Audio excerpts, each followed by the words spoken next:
Le rendez-vous de Pont-de-Ruan marque le début de la deuxième moitié de la saison. Pour Marc Maurice, c'est la continuation d'une course-poursuite derrière le leader incontesté de la Division 3, le pilote de la Toyota Corolla, Christophe Saunois. Au terme de la première journée, celle du samedi, après 2 manches qualifs disputées, Marc Maurice est deuxième derrière Christophe Saunois, mais il n'est pas loin, tout reste encore possible.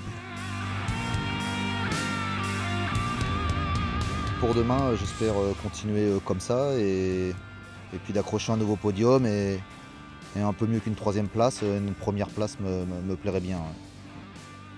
Deuxième dans sa demi-finale, Marc Maurice se retrouve donc en finale en compagnie de Christophe Saunois, mais également des cadors de la catégorie, Guy Moreton, Thomas Lefrançois, Firmin Cadeduc, Xavier Briffaut et autres Henri Navaille. Une finale qui sera extrêmement disputée et dans laquelle malheureusement Marc Maurice va quelque peu manquer son passage dans le Tour de Joker, ce qui aura pour conséquence de lui faire rater une place sur le podium. Il termine donc à la 4e place d'une course remportée par Christophe Saunois devant Guy Moreton et Henri Navaille. Et au classement provisoire de la Division 3, Marc Maurice occupe la 3e place. Il est à 12 points de Moreton et à 16 de Saunois. Les 3 hommes ont creusé l'écart sur leur poursuivant.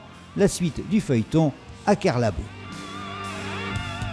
On enchaîne avec la Division 4 où là on ne voit pas qui peut faire chuter Steven Lefrançois, archi-dominateur depuis le début de la saison. L'intérêt dans cette catégorie vient plutôt maintenant de la lutte acharnée que se livrent le pilote Yako, Emmanuel Hahn et Florian Zavatin. Un très bon samedi, 2 places de deuxième, donc je suis deuxième au cumul. On va essayer de maintenir le résultat comme ça jusqu'à demain soir et voir d'aller chercher la première place.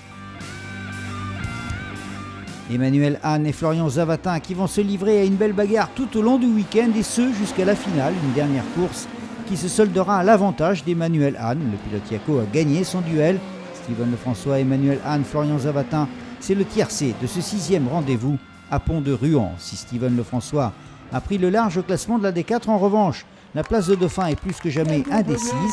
Emmanuel Hahn et Florian Zavatin sont à égalité parfaite, 193 points chacun. Le championnat de France junior et la Coupe de France Twingo R1 Rallycross pour terminer avec pour protagonistes Baptiste Ménez, Tom Donat et Marceau Launay. 3 pilotes qui à eux 3 totalisent 5 victoires. Le 6e rendez-vous de Pont-de-Ruan promet donc du beau spectacle. Et du spectacle, il va y en avoir avec en plus de ces 3-là l'arrivée de Pascal Hutto qui avec 2 victoires en manche qualif pointe en tête du classement intermédiaire devant Tom Donat. Cela va se poursuivre dans chacune des demi-finales avec 2 vainqueurs, Pascal Hutto d'un côté et Tom Donat de l'autre. C'est donc un duel de toute beauté auquel on va assister en finale avec Tom Donat en tête durant toute la course, mais soumis à la pression constante que lui aura infligée Pascal Hutto. Pascal Hutto qui franchira la ligne d'arrivée une demi-seconde derrière Tom Donat. Charlie Garnier terminant lui à la 3e place, mais après de 6 secondes du vainqueur. Si Baptiste Ménez et Marceau Launay étaient chacun crédités de 2 victoires, c'est maintenant fait aussi pour Tom Donat. Après Faleras, il ajoute Pont-de-Ruan à son palmarès. On a réussi à sortir devant et à garder le même rythme sans faire d'erreur. Avec Pascal, on roulait bien tous les deux et c'était vraiment une finale où on peut avoir un peu moins de pression et agréable à rouler, donc rien à dire, on s'est bien amusé.